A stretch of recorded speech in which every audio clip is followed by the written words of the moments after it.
అంటే దెబ్బలకు కొదవ అనండి.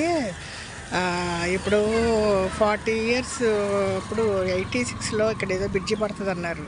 చాలామంది ఎప్పుడు పడుతుందిలే, గవర్నమెంట్ పనులన్నీ లేటు, ఇప్పుడేంట్లా అప్పుడేంటి అని చాలామంది ఒక్కొక్కళ్ళు వాళ్ళ పట్టా స్థలానికి గ్రౌండ్ స్థలం వెనక్కి జరిగిపోయి కాలువలు ఆక్రమించేశారండి. కాలువ ఆక్రమించేశాక ఏమైందండి, 2015లో కాలువలో నీళ్ళు, కాలువ ఇరికైపోయింది కదండి. కాలువ అందరూ ఆక్రమించేసరికి ఇళ్లలోకి వచ్చేసినాయి నీళ్ళు, పెద్ద ఇళ్లలోకి వచ్చి భారీ నష్టం.